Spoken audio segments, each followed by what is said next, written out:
Hello, അസ്സലാമു അലൈക്കും.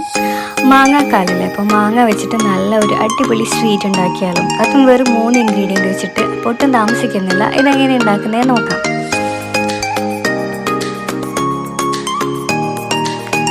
അപ്പോൾ ഞാനിത് ഒരു മാങ്ങ എടുത്തിട്ടുണ്ട്.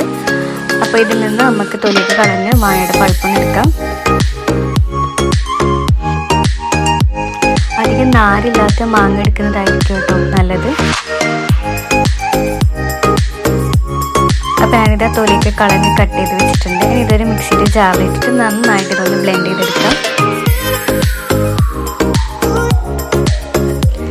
അപ്പോൾ ഞാനിത് മാഗി പ്യൂരി ഒരു ബൗളിൽ എടുത്തിട്ടുണ്ട്. ചെറിയൊരു ടിന്ന് കണ്ടൻസ്ഡ് മിൽക്കിൽ 1 കപ്പ് ഡെസിക്കേറ്റഡ് കോക്കനട്ടാണ് എടുത്തിരിക്കുന്നത്. ഇനി ഒരു പാൻ അടുപ്പത്ത് വെച്ച് അതിലേക്ക് ഡെസിക്കേറ്റഡ് കോക്കനട്ട് ഒന്ന് ഇട്ട് കൊടുക്കാം. എന്നിട്ട് ചെറുതായിട്ടൊന്ന് ലോ ഫ്ലെയിമിലിട്ടിട്ടൊന്ന് ചൂടാക്കിയെടുക്കാം.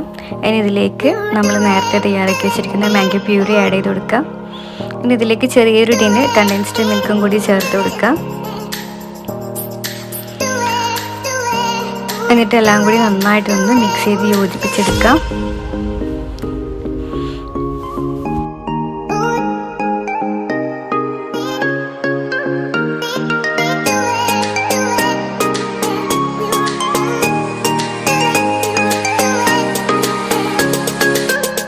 ഒരു 10-15 മിനിറ്റ് വരെ ഇതൊന്ന് ലോ ഫ്ലെയിമിൽ ഇട്ടിട്ട് ഇതൊന്ന് കുറുക്കി എടുക്കണം. ആ ഒരു പണി മാത്രമേ ഇതിലുള്ളൂ. ബാക്കിയൊക്കെ വളരെ സിമ്പിളാണ്. അപ്പോൾ ഇപ്പോൾ നല്ല ടൈറ്റായി വന്നിട്ടുണ്ട്. ഇനി നമുക്ക് ഫ്ലെയിം ഒന്ന് ഓഫ് ചെയ്ത് വെക്കാം.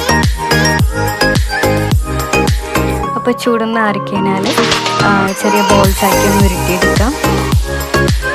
എന്നിട്ടിത് ഡെസിക്കേറ്റഡ് കോക്കനട്ടിലൊന്ന് കോട്ട് ചെയ്തെടുക്കാം.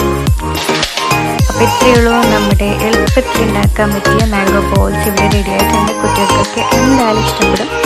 അപ്പോൾ എല്ലാവരും ഇതൊന്ന് ട്രൈ ചെയ്ത് നോക്കുക. വീഡിയോ ഇഷ്ടപ്പെട്ടെങ്കിൽ ലൈക്ക് ചെയ്യുക, ഷെയർ ചെയ്യുക, കമൻറ്റ് ചെയ്യുക. അപ്പോൾ ഇൻഷാ അല്ലാഹ് വീണ്ടും നല്ല റെസിപ്പി ആയിട്ട് വരാം. അസ്സലാമു അലൈക്കും.